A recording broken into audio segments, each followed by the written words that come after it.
సాధారణంగా ఏ శాఖలోనైనా సరే కొన్ని పనులు జరగాలి అంటే ఖచ్చితంగా ఆ శాఖ ప్రిన్సిపల్ సెక్రటరీ అలాగే మంత్రి ఆమోదం అనేది ఉండాలి. సో అయితే ఇక్కడ విచిత్రం ఏంటంటే ఏపీ ప్రభుత్వంలో కొద్ది రోజుల క్రితం జీపీఎస్ అమలుకు సంబంధించి చంద్రబాబుకు తెలియకుండానే గెజిట్ రిలీజ్ అయిపోయింది. ఆర్థిక శాఖకు తెలియకుండానే గెజిట్ వచ్చేసింది.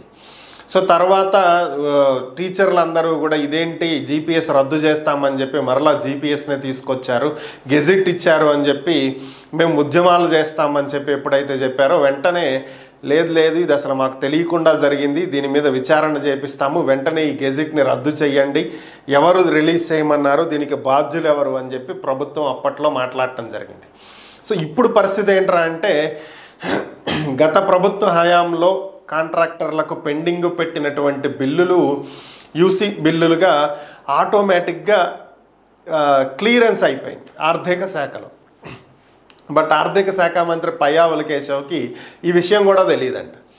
సో ఈ విషయం తెలుసుకుని అసలు ఏం జరుగుతుంది ఆర్థిక శాఖలో, ఏ అధికారి బిల్లులు చెల్లించమని చెప్పారు, ఎందుకు చెల్లించారు, ఎవరెవరికి చెల్లించారు, ఈ లెక్కలన్నీ తీయాలని చెప్పి చూడగా 2014 నుంచి 19 మధ్యకాలంలో వర్క్స్ చేసి డబ్బుల కోసం ఎదురు చూస్తున్నటువంటి కాంట్రాక్టర్లకు ఇప్పటి వరకు చెల్లింపులు జరగలేదంట.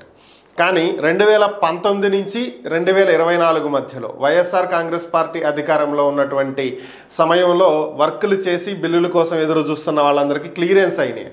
సో ఎప్పుడో గతంలో 14-19 మధ్యలో టీడీపీ అధికారంలో ఉన్నప్పుడు చేసినటువంటి వర్కులకి ఇప్పటికి కూడా పెండింగ్ బిల్లులు క్లియర్ కాలేదు. 19 నుంచి 24 మధ్యలో చేసినటువంటి వర్కులకు మాత్రం పెండింగ్ బిల్లులు క్లియర్ అయిపోయినాయి. సో దీంతో అసలు ఈ శాఖలో ఏం జరుగుతుంది, ఎవరు రిలీజ్ చేశారు, ఎందుకు రిలీజ్ చేశారు, దీనికి సంబంధించినటువంటి పూర్తి వివరాలతోటి ఒక నివేదిక సిద్ధం చేసి నాకు అప్పగించండి అని చెప్పి చంద్రబాబు నాయుడు ఆదేశాలు ఇచ్చినట్లుగా సమాచారం. దీనికి సంబంధించే పయ్యావుల కేశవ్ కసరత్తు జరుపుతున్నట్లుగా తెలుస్తుంది.